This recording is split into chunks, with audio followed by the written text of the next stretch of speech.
तो स्टार्ट करते हैं। आज का जो लेक्चर हमारे पास अवेलेबल है दैट इज चैप्टर नंबर 5।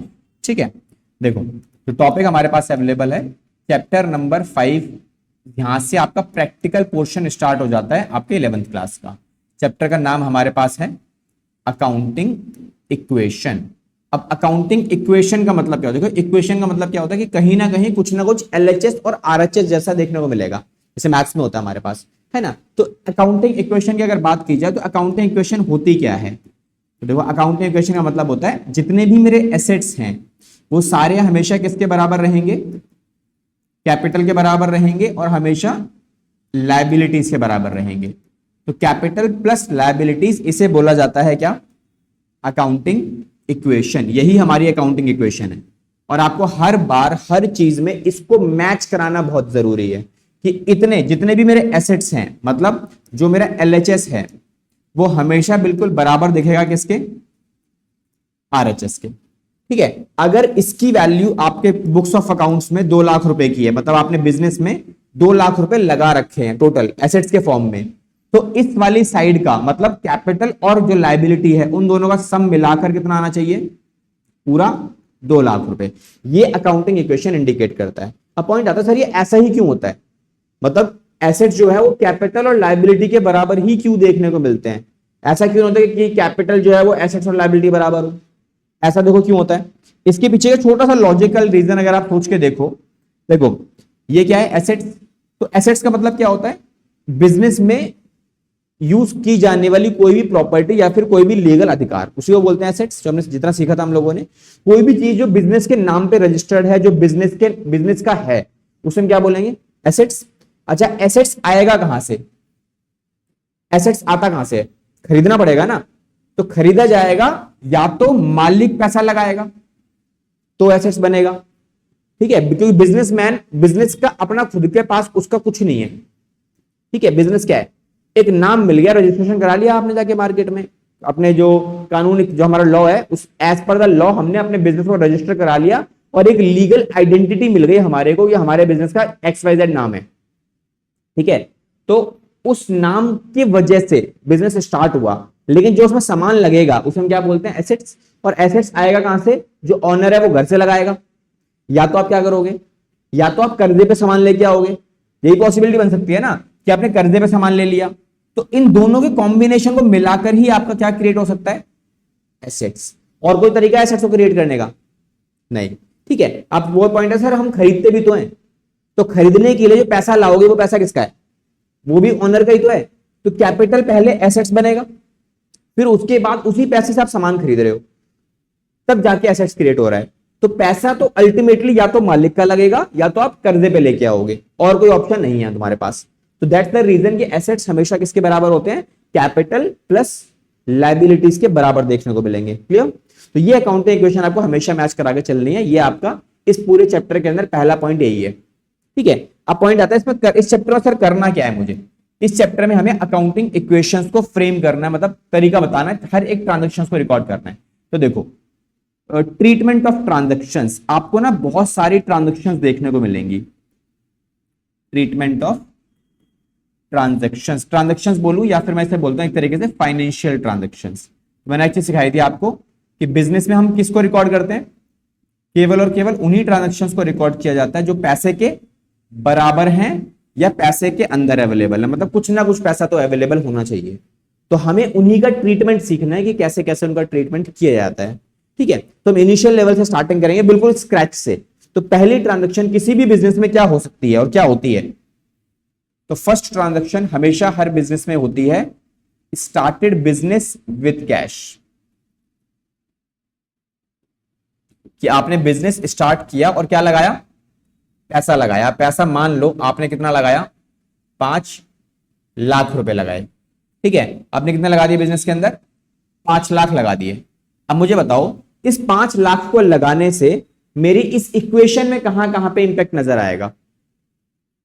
पहला जो इंपैक्ट आएगा वो क्या आएगा?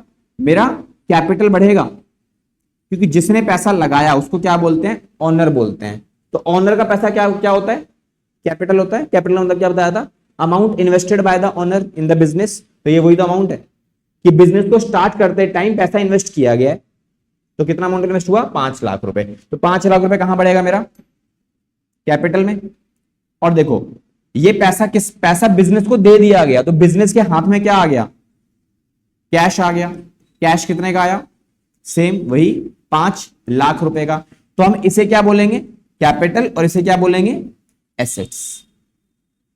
ठीक है, ये तो कैपिटल पता लग ही रहा है कि ये कैपिटल है हमारी। लेकिन जो कैश आया, क्या उस कैश को आप किसी और के बारे में बोल सकते हो कि इस कैश की ओनरशिप किसके पास आ चुकी है? बिजनेस के पास आ चुकी है। ठीक है, हाँ वो बात अलग है, इस ओनरशिप के बदले में एक लायबिलिटी खड़ी हुई है साइड में, जिसका नाम क्या है? कैपिटल है। बट ये मेरे लिए एसेट्स है ना एक। अब इस एसेट्स का इस्तेमाल मैं जैसे मर्जी चाहूं वैसे कर सकता हूं, क्योंकि मालिक ने मुझे दे दिया। ठीक है, मालिक ने पैसा जो दिया वो कैपिटल नाम से पड़ा हुआ साइड, वो अलग है, लेकिन ये कैश अब मेरे हाथ में है एज अ बिजनेस। हमारा थॉट प्रोसेस क्या रहना चाहिए हमेशा? बिजनेस का, कि बिजनेस में क्या इंपैक्ट आएगा। बिजनेस के बारे में सोचना है, मालिक के बारे में भी नहीं सोचना। आपको क्या सोचना है? बिजनेस पे क्या इंपैक्ट आएगा, बस। ठीक है, now move to second point. अब देखो सेकंड पॉइंट जो हमारे पास अवेलेबल है वो क्या होगा? अब देखो पैसा तो आ चुका है तुम्हारे पास, अब पैसे से आप क्या करोगे? बिजनेस में कुछ फिक्स एसेट्स की परचेजिंग करोगे। तो क्या खरीदा मैंने? लेट्स सपोज मैंने बिजनेस में कुछ फर्नीचर खरीद लिया। क्या लिखा है? Purchase of furniture for rupees. Let's say आपने कितना फर्नीचर खरीदा?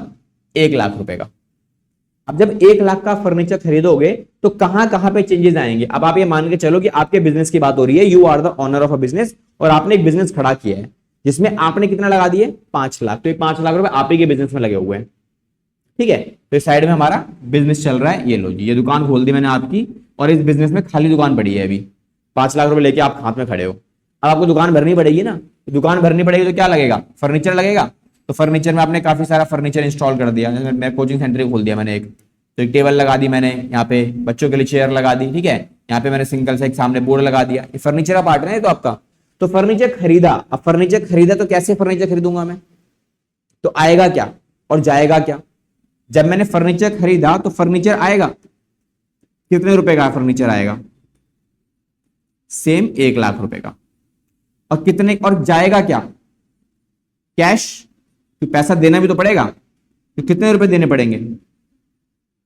सेम। अगर 1 लाख का फर्नीचर खरीदा तो पैसा जो देना पड़ेगा वो भी तो 1 लाख ही दोगे, कम ज्यादा तो हम दे नहीं सकते। ठीक है, तो ये वाला पॉइंट हमें पता होना चाहिए। ठीक है, डन, ये क्लियर हुआ पॉइंट? ठीक है, अब आ जाओ तीसरे पॉइंट के ऊपर। अब देखो फर्नीचर वगैरह सब सेट हो चुका है। फर्नीचर सेट होने के बाद अब मान लो ये दुकान जो हमने खोली है ये आपकी कोई और दुकान, जहां पे सामान आप कुछ बेचने के लिए भी खरीद रहे हो। तो नॉर्मली बिजनेस में हम क्या करते हैं? कुछ सामान भी खरीदते हैं। तो जब हम सामान खरीदेंगे तो उसको हम क्या बोलेंगे? परचेज गुड्स बोलते हैं। देखो परचेज गुड्स, रुपीस कितना? मैंने मान लो 50,000 का सामान खरीद लिया बेचने के लिए। ठीक है, ये क्लियर हुआ? तो मैंने क्या खरीदा? मैंने नॉर्मल ट्रांजेक्शन लिखी है कि मैंने सामान खरीदा।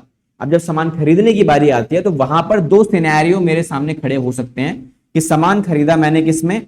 इन कैश, या फिर किसमें खरीदा मैंने? ऑन क्रेडिट, मतलब उधार में खरीदा। तो आप या तो पैसे दे के आओगे सामान खरीदते टाइम, तो उसे क्या बोलते हैं? कैश में खरीदना। या तो पैसे नहीं दे के आओगे तो उसे हम क्या बोलते हैं? ऑन क्रेडिट, मतलब उधार में सामान खरीद लाए आप।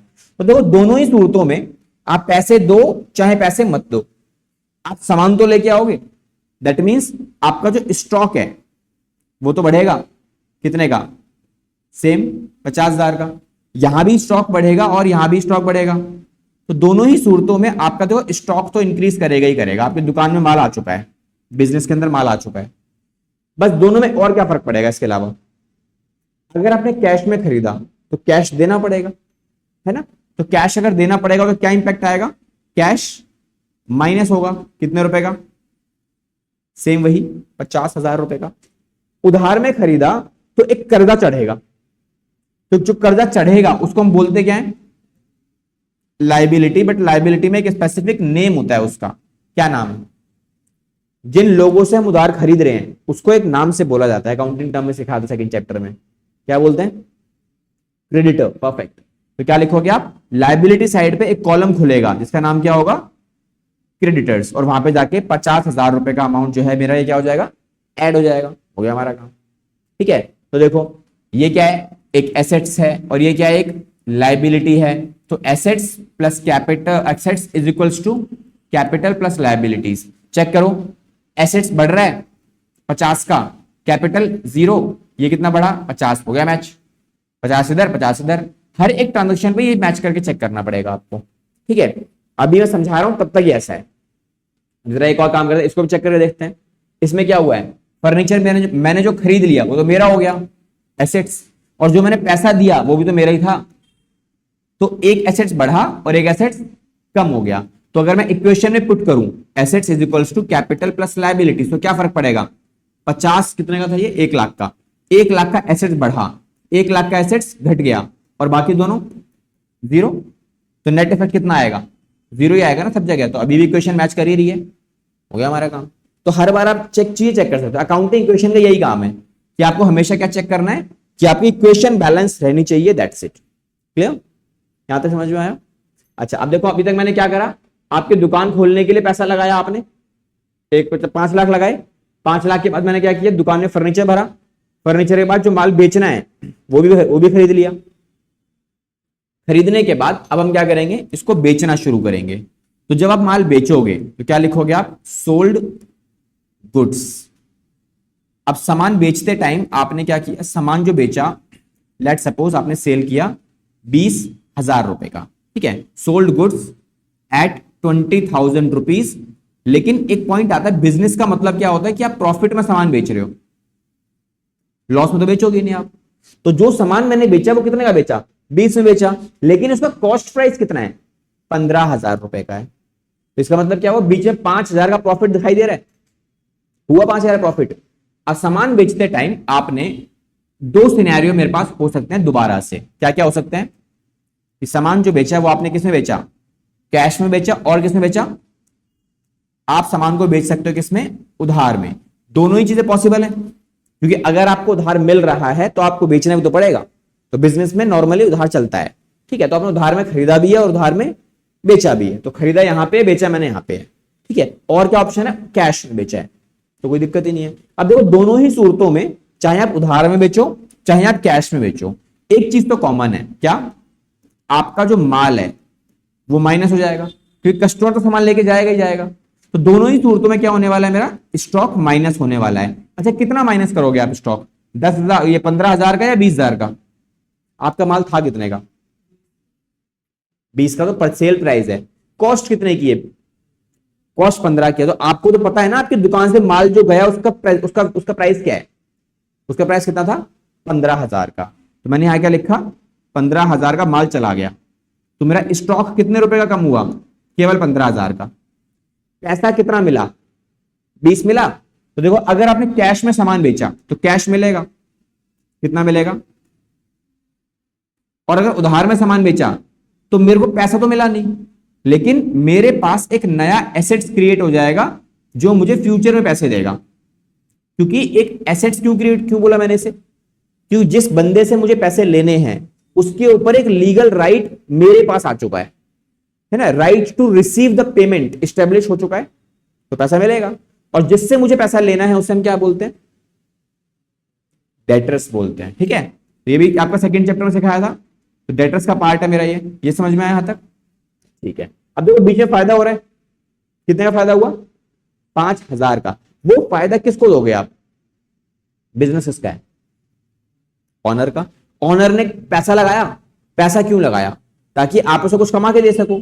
तो यहां पे, तो यहां हो गई ना कमाई, तो वो कमाई आप किसको देने वाले हो, वो कमाई देने वाले हो आप मालिक को। तो मालिक को कैसे दोगे पैसा, उसकी कैपिटल में ऐड करवा दो, क्योंकि उसने जितना लगाया था, अगर वो पैसा बढ़ता रहेगा, ग्रो होता रहेगा, तो पैसा मिल गया उसको, ठीक है। तो आपने क्या किया, सिंपली आपने उसकी कैपिटल में जाके वो पैसा ऐड कर दिया। तो मैंने क्या किया, इधर भी कैपिटल ऐड हो गया मेरा, और इधर भी कैपिटल ऐड हो गया 5,000 का। मेरे को तो इससे कोई मतलब नहीं पैसा मिला या नहीं मिला, प्रॉफिट जनरेट हो गया ना, सामान बिक गया। सामान बिक गया इसका मतलब क्या है, right to receive the amount establish हो चुका है, तो पैसा मुझे मिल जाएगा। करंट ईयर में फायदा हो चुका है, हम ये मान के चल लेंगे, सेल हो गई ना, दैट्स इट, खत्म बात। तो कोई भी फायदा हुआ या नुकसान हुआ, उसकी जिम्मेदारी किसकी है, मालिक की है। क्योंकि मालिक ने अगर रिस्क लिया और रिस्क लेने से लॉस हो गया तो कौन भुगतेगा, मालिक भुगतेगा। तो मालिक कहां भुगतेगा, कैपिटल में भुगतेगा ना। और अगर रिस्क लिया और रिवॉर्ड मिल गया, रिवॉर्ड मतलब प्रॉफिट मिल गया, तो प्रॉफिट भी कौन एंजॉय करेगा, मालिक ही इंजॉय करेगा, और मालिक का एंजॉयमेंट कहां जाएगा, वो कैपिटल में जाएगा। हो गया हमारे पास कैपिटल में। ठीक है, ये पॉइंट क्लियर होने दोनों। चलें आगे। ठीक है, अब देखो इसके पहले काम करो, पहले ये लिख लो इतना पोर्शन, फिर उसके बाद छोटा सा एक मेरे को एक्सपेंसेस और समझाने हैं आपको, वो भी समझा देता हूं। पहले इतना लिख लो, ये मेंशन कर लो सारी चीजें आप अपने पास। ठीक है, फिर इसके बाद आगे बढ़ेंगे।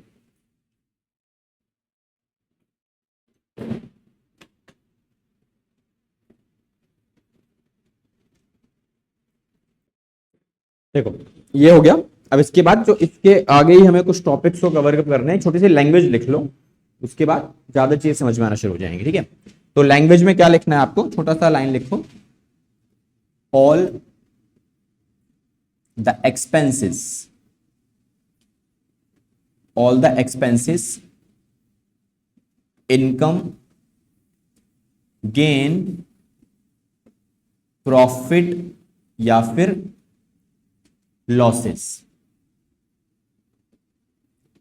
related to current year, related to current year should be adjusted from capital। मतलब अगर ऐसा कोई आइटम आपको मिलता है जो या तो मेरा खर्चा है, या तो मेरी इनकम है, या मेरा गेन या प्रॉफिट या तो लॉस, अगर इनमें से कोई भी आइटम मिला, इन पांचों में से, और आपका ये जो खर्चा है, जो भी आइटम, पांचों आइटम है, इनका कनेक्शन अगर आपको कहां से मिला, करंट ईयर से मिल गया, अगर करंट ईयर से इनका कनेक्शन है, तो मुझे उनका ट्रीटमेंट हमेशा कहां करना है, कैपिटल अकाउंट में करके रखना है। ठीक है, तो कैपिटल अकाउंट में ट्रीटमेंट कब करना है, जब मुझे इनका कनेक्शन करंट ईयर से मिलेगा। अदरवाइज मुझे इनका कनेक्ट कभी भी करंट ईयर में अगर नहीं है, कोई भी डाटा ऐसा है जो प्रीवियस ईयर से कनेक्टेड है या फिर नेक्स्ट ईयर से कनेक्टेड है, तब मुझे उसे कैपिटल में यूज नहीं करना। कैपिटल में यूज कब करना है, जब उसका कनेक्शन केवल और केवल करंट ईयर से है, अगर नहीं है तो कुछ नहीं करना। फिर जहां जाएगा या तो वो एसेट्स बनेगा, या तो वो क्या बनेगा, मेरा लाइबिलिटी बनेगा। ठीक है, तो इसके लिए आप एक चीज करो, दो तीन चीजें लिख लो, ये चार पांच पॉइंट, चार चीजें दे रहा हूं मैं आपको, इसे मेंशन कर लो। दैट इज, पहला पॉइंट क्या है, ये समझा चुका हूं मैं ऑलरेडी आपको वैसे, प्रीपेड एक्सपेंस, उसके अलावा आउटस्टैंडिंग एक्सपेंस, तीसरा point that is accrued income, उसके अलावा next income receive in advance, income receive in advance. ठीक है, तो ये पांच चार आइटम मेरे पास अवेलेबल है। इन चारों के बारे में आपको पता होना चाहिए कि कौन सी आइटम किस साल से कनेक्ट करती है। जैसे बताओ जरा, प्रीपेड एक्सपेंस मेरे लिए किस साल से रिलेट करता है, प्रीपेड एक्सपेंस इस साल का खर्चा है या अगले साल का खर्चा है। प्रीपेड का मतलब क्या होता है, प्रीपेड का मतलब होता है मैंने पहले ही पैसा पे कर दिया, तो ये किस साल का हुआ खर्चा, अगले साल का। ठीक है, ये खर्चा किस साल से रिलेट करता है, नेक्स्ट ईयर से। अब नेक्स्ट ईयर से रिलेट करने की वजह से इस साल ये मेरा फायदा बनेगा, एसेट्स होगा ना मेरा ये, क्योंकि इस साल मेरे को पैसा मैंने दे दिया बट बेनिफिट्स तो नहीं मिले, तो इस साल के पॉइंट ऑफ व्यू से अगर बात की जाए तो ये मेरा एसेट्स बनेगा। देन तो ये एसेट साइड पे एक नया कॉलम खुलता है मेरा। इनको समझा इसलिए रहा हूं ताकि अभी ट्रीटमेंट लिखवा सको इनका। नेक्स्ट क्या है, आउटस्टैंडिंग एक्सपेंसेस। इसका मतलब क्या होता है, ऐसा कोई खर्चा जिसका कनेक्शन किस साल से है, इस साल से या अगले साल से, करंट ईयर से। बिकॉज आउटस्टैंडिंग एक्सपेंसेस का मतलब क्या होता है, expenses which are due but not paid. भैया पेमेंट करने का टाइम आ चुका है करंट ईयर में, बट आपने पैसे नहीं दिए, सर्विसेज ले लिया आपने। तो सर्विसेज अगर मैं ले चुका हूं तो लाइबिलिटी बनी ना मेरे लिए कि मैंने पैसे पे नहीं किए, तो ये क्या बोलेंगे इसको, ये लाइबिलिटी है। और किस साल से रिलेटेड है ये, इसका कनेक्शन किस साल से, करंट ईयर से है। और ये बनेगा क्या, ये बनेगा मेरा लाइबिलिटी। ये क्लियर हुआ, दो पॉइंट। नेक्स्ट क्या है, accrued income. Now what is accrued income, क्या होता है, क्या डेफिनेशन है एक्रूड इनकम की, डेफिनेशन छोड़ो, मतलब समझो केवल। एक्रूड इनकम का मतलब क्या होता है, इनकम विच इज अर्न, आपने कमा ली है बट आपको मिली नहीं है। तो 21 साल की इनकम हुई, करंट ईयर की, बिकॉज आपने कमाया कब है, इसी साल काम किया ना आपने, आपने तो काम कर दिया बट पैसे नहीं मिले इसके आपको अभी तक। तो ये कौन सी इनकम हो गई, एक्रूड इनकम, जिसका कनेक्शन किस साल से है, करंट ईयर से पैसा, अगर मैंने काम इस साल किया है तो पैसा भी इसी साल मिलना चाहिए ना, तो इसीलिए पैसा ना मिलने की वजह से मेरे लिए क्या बन जाता है, एसेट्स बन जाता है। और अगर करंट ईयर से कनेक्शन है तो कैपिटल में जाएगा नहीं जाएगा, बिल्कुल जाएगा, है ना। इनकम रिसीव इन एडवांस, ये क्या है, एक ऐसी इनकम जो एडवांस में ले ली मैंने, तो ये इस साल की होगी या अगले साल की होगी, ये तो जाहिर सी बात है, ये तो अगले साल की रहेगी, क्योंकि अगले साल मुझे काम में मुझे मेहनत करनी है, बट पैसे मैंने कब ले लिए, इसी साल ले लिए, तो ये लायबिलिटी बनेगा या एसेट्स बनेगा, ये लायबिलिटी बनेगा, कर्जा है मेरे लिए, है ना, तो इसे हम क्या लिखेंगे, लायबिलिटी। अब पॉइंट आता है कि कौन सी आइटम कैपिटल में प्लस होंगी और कौन सी आइटम प्लस नहीं होंगी, तो बताता चलो। कैपिटल बताओ जरा, पहली आइटम प्लस होगी कैपिटल में, कैपिटल में इसका कोई काम नहीं है, क्यों, क्योंकि अगले साल का है ना। और ये वाला आइटम करंट ईयर का है, तो और खर्चा है, खर्चा है तो क्या होगा, माइनस करना पड़ेगा, है ना, सब्ट्रैक्ट, या फिर आप इसको प्रॉपर्ली लिख लो, लेस, माइनस करेंगे इसको। Next accrued income, accrued income मतलब आपका, आपने कमा लिया बट आपको मिला नहीं है, बट है तो इस साल का, तो ऐड करेंगे माइनस करेंगे, ऐड करेंगे, बिकॉज इनकम है मेरे लिए ये, दोस्तों क्या करेंगे हम लोग, इसे ऐड करेंगे, इसका कोई काम नहीं है, क्यों, क्योंकि इस साल का है ही नहीं मेरा, अगले साल का है, इसीलिए। क्लियर, ये क्लियर हुआ, ठीक है, इसको लिख लो, ये बहुत इंपॉर्टेंट पॉइंट है, इसके ऊपर 2-3 क्वेश्चंस में मिल जाते हो बच्चे, मैक्सिमम टाइम बताऊं ना, लिटरली इन्हीं पॉइंट पे गलतियां करते हैं। एग्जाम में अगर इसका अकाउंटिंग क्वेश्चन आएगा ना, बाकी पॉइंट्स आप कर लोगे, बट ये जो पॉइंट्स आएंगे, इन पॉइंट्स आप गलती करके आते हैं बच्चे, बहुत बच्चे करते हैं गलतियां, तो ये गलतियां ना हो इसीलिए ये पॉइंट्स आपको पता होने चाहिए। चलो अब इनके पॉइंट्स लिख लेते हैं, जो मैंने समझाया, क्यों समझाया, उसके पीछे का लॉजिक देख लो। तो एक काम करो, अभी मैंने कितने पॉइंट लिखा, 4 लिखा दिए थे ना, पांचवा पॉइंट होता है एक्सपेंसेस के लिए। तो भैया बिजनेस कर रहे हैं तो देखो, खर्चे वर्चे तो एक ऐसा पार्ट है जो आपको करना ही पड़ेगा, बिजनेस में बहुत सारे खर्चे होते हैं, रेंट पे करना है, बिजली का बिल पे करना है, सैलरी देनी है एम्प्लॉयज की, बहुत सारे एक्सपेंसेस होते हैं। तो उन एक्सपेंसेस का ट्रीटमेंट क्या रहेगा, तो देखो एक्सपेंसेस जो है ना, हमेशा 2 साल के मिलेंगे आपको देखने को, या तो मिलेगा वो किस साल का, रिलेटेड टू करंट ईयर, खर्चा जो है वो किस साल का है, करंट ईयर का है ना, या तो खर्चा कौन सा साल का मिलेगा आपको, रिलेटेड टू नेक्स्ट ईयर, क्या प्रीवियस ईयर का कोई खर्चा हो सकता है,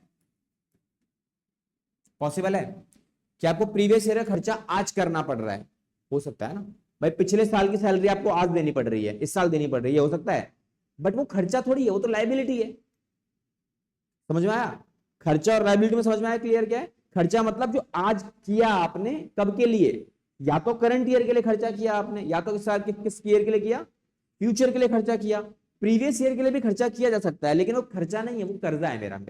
तो हम खर्चा किस साल का लेंगे, या तो करंट ईयर का या तो नेक्स्ट ईयर का।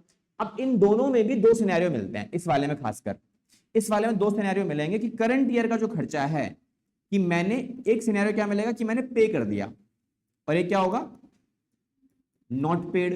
और कोई सिनेरियो बन सकता है करंट ईयर में, या तो मैं खर्चा कर दूंगा या तो मैं खर्चा नहीं करूंगा, और कोई ऑप्शन हो सकता है नहीं।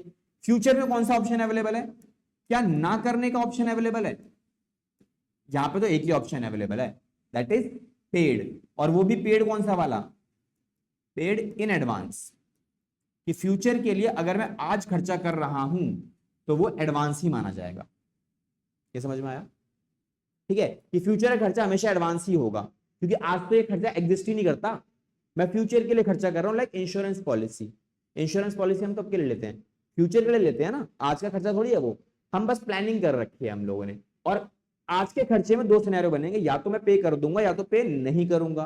अब अगर मैंने देखो पे करा या पे नहीं करा, एक सिनेरियो तो पक्का कंफर्म है, क्या, कि जो खर्चा मैंने किया चाहे नहीं किया, वो कैपिटल में तो माइनस होना ही होना है, खर्चा है ना तो माइनस होगा ही होगा, एक्सपेंस अगर पे कर दिया तो भी कैपिटल माइनस करेंगे, नहीं पे किया तो भी कैपिटल माइनस करेंगे। रीजन अभी समझाया था पिछला पॉइंट, कि expenses related to a current year, कहां लिखवाया मैंने आपको अभी ये लिखवाया था ना, ऑल एक्सपेंसेस जो करंट ईयर के हैं वो एडजस्ट कहां से होंगे, कैपिटल से होंगे।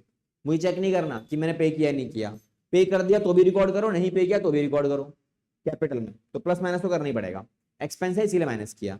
अब देखो अगर आपने पे कर दिया तो कैश पे फर्क पड़ेगा, पैसे दोगे ना आप, तो पैसे दोगे तो कहां से माइनस करेंगे हम लोग, कैश में से, ठीक है। दूसरा अगर पे नहीं किया तो वो क्या बन जाएगा, कर्जा बन जाएगा, करंट ईयर लायबिलिटी बनेगा, और लायबिलिटी बनेगा तो हम कहां ऐड करेंगे, आउटस्टैंडिंग एक्सपेंसेस में जाके ऐड कर देंगे, जो एक लायबिलिटी में नया कॉलम खोल के हम ऐड करेंगे। क्लियर हुआ ये वाला पॉइंट। उस साइड पे, उस साइड पे अगर आपने एडवांस में खर्चा किया तो एक चीज तो श्योर शॉर्ट है कि आपने पैसे, आपको पैसे देने पड़े होंगे, तो कैश तो माइनस होना ही होना है, पैसे तो दोगे ना आप। लेकिन एडवांस में पेमेंट करने की वजह से आपको एक नया एसेट्स मिला। कौन सा एसेट्स मिला, उसमें क्या बोलते हैं, प्रीपेड एक्सपेंस, और ये एसेट्स आपका क्या हो जाएगा, बढ़ जाएगा, ठीक है, क्योंकि फ्यूचर में इसका बेनिफिट मिलने वाला है। तो एडवांस खर्चा करने से इसका जन्म होता है, जिसका नाम क्या है, प्रीपेड एक्सपेंस, ठीक है। ये हो गया हमारा पॉइंट। देन अब जैसे एक्सपेंसेस होते हैं वैसे ही हमारी क्या होती है, इनकम भी देखने को मिलती है। तो इनकम पे आ जाओ, इनकम हमारी कैसे देखने को मिलेगी, तो 6 पॉइंट में हम क्या लिखेंगे, यहाँ पे यहाँ लिखेंगे इनकम वाला पॉइंट। तो देखो 6 पॉइंट में इनकम लिख लो। अब इनकम के साथ भी ना दो सिनेरियो अवेलेबल है, कौन कौन से, पहला कि इनकम या तो मिलेगी मेरी कौन सी वाली, जिसका कनेक्शन किस साल से होगा, करंट ईयर से, रिलेटेड टू करंट ईयर, पिछले वाले पॉइंट की तरह सेम एज इट इज। तो इनकम जो है या तो करंट ईयर से रिलेट करेगी, या तो किस साल से रिलेट करेगी, नेक्स्ट ईयर से, कि नेक्स्ट ईयर की इनकम मैंने क्या कर दी, इसी साल में एडवांस के नाम पर ले ली। तो यही दो ऑप्शंस हो सकते हैं मेरे पास, और कोई ऑप्शन पॉसिबल है नहीं। अच्छा, इस वाले सिनेरियो में क्या क्या बन सकता है, कि जो इनकम है करंट ईयर वाली, या तो मुझे मिल जाएगी, जिसको हम क्या बोलते हैं, रिसीव्ड, या तो क्या होगा, नॉट रिसीव्ड, नहीं मिलेगी। और कोई ऑप्शन अवेलेबल है, या तो रिसीव्ड या तो नॉट रिसीव्ड, ठीक है। चलो अब देखो, अगर मिली या नहीं मिली, करंट ईयर की इनकम है ना, तो कहां जाएगी, कैपिटल में जाएगी ही जाएगी, क्योंकि करंट ईयर की इनकम है। करंट ईयर की इनकम के चलते इसको कैपिटल में तो आपको डालना ही पड़ेगा। प्लस करेंगे माइनस करेंगे, प्लस, क्यों, क्योंकि ये क्या है, इनकम है, इसीलिए प्लस करेंगे। आप सोचो मिल गई तो क्या बढ़ेगा, किस फॉर्म में मिलेगी कैपिटल, ये आपको इनकम कैश के फॉर्म में मिलेगी, तो कैश बढ़ेगा, यहां क्या लिखेंगे हम लोग, कैश प्लस हुआ। लेकिन अगर नहीं मिली तो एक नया एसेट्स जन्म लेगा, उसका नाम क्या है, एक्रूड इनकम, और वहां हम क्या कर देंगे, इसे प्लस कर देंगे, कौन से किस साइड पे, एसेट्स वाली साइड पे, समझ में आया। देन अच्छा अब आ जाओ, रिसीव्ड इन एडवांस, मतलब अगले साल की इनकम है। तो अगले साल की इनकम के सिनेरियो में एक ही सिनेरियो बन सकता है आपको, क्या हो सकता है, इनकम रिसीव्ड इन एडवांस, केवल यही वाला ऑप्शन अवेलेबल हो सकता है कि पैसा जो आपको मिला ना, वो किस साल के लिए मिला, अगले साल के लिए मिला है, लेकिन वो एडवांस मिला है आपको, क्योंकि करंट ईयर से तो कनेक्शन ही नहीं हो उसका। तो करंट ईयर से अगर कनेक्शन नहीं है तो एक सिनेरियो जो बनेगा आपका, इसमें क्या बनेगा, कैश तो मिलेगा, पैसा तो आएगा, पैसा तो आएगा ही ना आपके पास, कैश प्लस होगा। और क्या प्लस होगा, एक नया एसेट्स, जिसका नाम क्या रखोगे आप, सेम यही, इनकम रिसीव इन एडवांस, और वहां क्या कर देंगे हम लोग, इसे प्लस कर देंगे, बस पैसा मुझे मिला नहीं है अभी तक, तो एसेट्स बढ़ेगा मेरा, हो गया हमारा काम। Done, just right it down, ठीक है, ऐसे लिख लो, या फिर थोड़ा सा और बचा हुआ हमारे पास इसके बाद अगला वाला टॉपिक, ठीक है, क्या क्या और लिखवाए थे मैंने उसके बाद, ठीक है, ठीक है। अच्छा ये हो गया मेरे पास, ये सारे सारे मैं इसको दे दूंगा निकाल के, लिख लेना आराम से, ठीक है, समझाने वाला पार्ट है, समझा देता हूँ अच्छे से। देखो अगला वाला पॉइंट मेरे पास अवेलेबल है, सेवंथ वाला पॉइंट है मेरा किसका, ड्राइंग्स का। ड्राइंग्स का मतलब क्या होता है, ऑनर ने अपने पर्सनल यूज के लिए पैसा निकाल लिया, ये हो सकता है ना। तो ड्राइंग्स को निकालने के दो ही तरीके हो सकते हैं, या तो मैंने क्या निकाला, पैसा निकाल लिया, या तो मैंने क्या निकाला, गुड्स निकाल लिया, सामान निकाल सकता हूं ना बिजनेस से अपने में, या तो पैसे ही निकाल के ले जाता हूं घर पे। तो दोनों सिनेरियो में क्या क्या फर्क पड़ेगा, ड्राइंग्स कौन निकालता है, मालिक निकालेगा, मालिक ने जो निकाला उसको तो ड्राइंग्स बोलेंगे। तो ड्राइंग्स किसने निकाली, मालिक ने, और मालिक का पैसा हमने ऑलरेडी अपने बिजनेस में किस फॉर्म में लगा रखा है, कैपिटल के फॉर्म में। तो जब पैसा मालिक लगाता है तो कैपिटल बढ़ती है, होता है ऐसा, कैपिटल बढ़ती है जब मालिक पैसा लगाता है, लेकिन जब मालिक निकालेगा तो कैपिटल पे क्या फर्क पड़ेगा, कम हो जाएगी कैपिटल, बहुत सिंपल है, इसे माइनस कर दो। दूसरा, अगर पैसा निकाला उसने तो क्या माइनस करोगे आप, कैश माइनस करोगे। सामान निकाला तो क्या माइनस करोगे आप, स्टॉक। गुड्स का मतलब क्या होता है, वही जो आपने बेचने का रखा हुआ है, उसे क्या बोलते हैं हम लोग, स्टॉक। क्लियर ये वाला पॉइंट, ठीक है। उसके बाद आ जाओ, दो तीन चीजें और हैं, that is bad debts. Bad debts का मतलब क्या होता है, वो पैसा जो मुझे नहीं मिला, जो पैसा मुझे नहीं मिला ये क्या हो गया, लॉस हो गया। अच्छा, लॉस किस साल का है, करंट ईयर का है। तो कोई भी नुकसान अगर करंट ईयर का है तो पहली सिचुएशन, पहली जगह कहां है उसकी, कैपिटल में। ठीक है, देखो जैसे ही आपको मिलता है ना कोई भी नुकसान, फायदा, इनकम, गेन, प्रॉफिट, चेक करो सबसे पहले कि करंट ईयर का है या फिर अगले साल का है। करंट ईयर का तो कुछ नहीं करना, एक साइड तो मिल गई आपको, दैट इज कैपिटल में से माइनस करना पड़ेगा। क्योंकि देखो जो भी बिजनेस का नुकसान हुआ, फायदा हुआ, खर्चा हुआ, कौन बियर करेगा, मालिक ही बियर करेगा ना। तो मालिक कहां है, कैपिटल में बैठा हुआ है, तो कैपिटल में से माइनस कर दो। इनकम आई तो प्लस कर दो। अगर करंट ईयर का है तो उसको उसके हाथ में ट्रांसफर मार दो, भाई देखो ये करंट ईयर में इतना खर्चा हो गया, इतना कमा लिया, तो आप देख लो, आप जानो। तो हमने कैपिटल में प्लस माइनस करवा दिया, ठीक है, ओके। अब इसके बाद और कहां जाएगा, बैड डेट्स का मतलब क्या है, पैसा जो मुझे नहीं मिला, कहां से नहीं मिला, डेटर्स से नहीं मिला। क्योंकि पैसे मुझे लेने किससे होते हैं, डेटर्स से लेने होते हैं ना। ये वो लोग हैं जिसको मैंने उधार में सामान बेच दिया, अब वो पैसे नहीं दे रहा, तो जो पैसा मुझे मिलना था वो उसकी वैल्यू कम हो जाएगी। तो जितना नहीं मिलेगा उतना डेटर्स में से आप माइनस करवा देना, हो गया हमारा काम खत्म, ठीक है। इसके अलावा डेप्रीशिएशन एक क्वेश्चन के अंदर मिलेगा तुम्हें, डेप्रीशिएशन किसका, ऑन फिक्स्ड एसेट्स। किसी भी फिक्स एसेट्स के ऊपर डैप लगा हुआ मिल सकता है आपको, ठीक है। तो डैप किस किस पे लग सकता है, मशीनरी, फर्नीचर, मतलब कोई भी फिक्स एसेट हो सकता है। तो डैप अपने आप में क्या होता है, एक खर्चा होता है, ठीक है, नॉन कैश एक्सपेंस, पैसा नहीं देना बट खर्चा है। क्यों, क्योंकि मैंने उतनी मशीनरी यूज कर ली, खर्च हो गई ना मशीन। तो खर्चा किस साल का है, करंट ईयर का। तो कहां एक फैक्टर कहां जाएगा, कैपिटल में, बिकॉज करंट ईयर खर्चा हुआ ना मेरा, तो खर्चा हुआ और करंट ईयर का भी है, तो कहां जाने वाला है ये, कैपिटल में। अच्छा, इसकी वजह से किस वैल्यू में कमी आ रही है, फिक्स एसेट्स में कमी आ रही है। क्योंकि डैप करता क्या है, फिक्स एसेट्स की वैल्यू कम कर देता है। तो जिस भी फिक्स एसेट्स के ऊपर ही डैप लगा, आप उसमें से माइनस करवा देना। लाइक मशीन की वैल्यू कम हो गई तो मशीन में से माइनस करा दो, डन। ये हो गया हमारा पॉइंट खत्म, ठीक है। इसके बाद लास्ट पॉइंट हमारे पास अवेलेबल है, और इन दोनों का ट्रीटमेंट बड़ा सिंपल सा है, that is interest on capital और इंटरेस्ट ऑन ड्रॉइंग्स, दोनों ही चीजें मिल जाती हैं। तो ये दोनों चीजें अगर मिल जाती है ना, तो दोनों का ट्रीटमेंट एक ही जगह होता है, दैट इज कैपिटल। तो कैपिटल में ही प्लस और दूसरा कैपिटल में ही माइनस। इसका रीजन ये है, कैपिटल किससे कनेक्टेड है, ऑनर से कनेक्टेड है, और ड्राइंग्स किससे कनेक्टेड है, ऑनर से ही कनेक्टेड है। तो ऑनर से ही तो लेन देन हो रहा है, तो ऑनर से जब लेन देन होता है तो क्या होता है, कैपिटल में ही प्लस हो जाएगा और कैपिटल में ही माइनस हो जाएगा, हमारा काम खत्म। देन इतना ही काम करना पड़ता है आपको अकाउंटिंग इक्वेशंस के अंदर। इन ट्रीटमेंट सबको सब कुछ पता होना चाहिए, और याद मत करना इनका ट्रीटमेंट आपको समझना है कि क्यों ऐसा हो रहा है, कैसे हो रहा है, ठीक है। याद मत करने लग जाना कि यहाँ ड्राइंग्स में अगर ऐसा हुआ तो कैश में से यहाँ माइनस कराते हैं, माइनस कराते नहीं। कोई भी चीज जब आप हम क्वेश्चंस करेंगे ना और आपको समझ में नहीं आ रही है तो पूछ लेना, उसमें कोई दिक्कत नहीं है, ठीक है। तो ये आपका अकाउंटिंग इक्वेशन का पूरा पूरा जो कॉन्सेप्ट वाला पार्ट है ये वो हो गया। नेक्स्ट क्लास से इन्हीं को यूज करके हम लोग क्या करने वाले हैं, प्रैक्टिकल क्वेश्चंस को कवर अप करेंगे, ठीक है। तो ये लिख लो सारा का सारा, बाकी नेक्स्ट क्लास से स्टार्ट करें। क्या बचा हुआ है, क्या है, अच्छा एक और लिख लो, चलो एक और मिल गया। बाकी पार्ट तो नॉर्मली है, क्या है, गुड्स लॉस्ट बाय फायर। मतलब लॉस्ट बाय फायर का मतलब क्या है, किसी से भी आपका फायर की वजह से नुकसान हो गया या फिर चोरी हो गई माल की, तो लॉस ही तो है, ये भी नुकसान ही तो हुआ। और नुकसान किस साल हुआ है, करंट ईयर हुआ है। तो करंट ईयर में अगर लॉस हुआ तो कहां जाएगा, सेम कैपिटल में माइनस करेंगे। और क्या खराब हुआ, सामान जला ना। अब देखो चोरी क्या क्या हो सकता है और जल क्या कर सकता है, सामान भी जल सकता है, कैश भी जल सकता है। क्वेश्चन अगर बोलता है कैश मेरा लॉस्ट बाय फायर या थेफ्ट, तो क्या माइनस करोगे, कैश।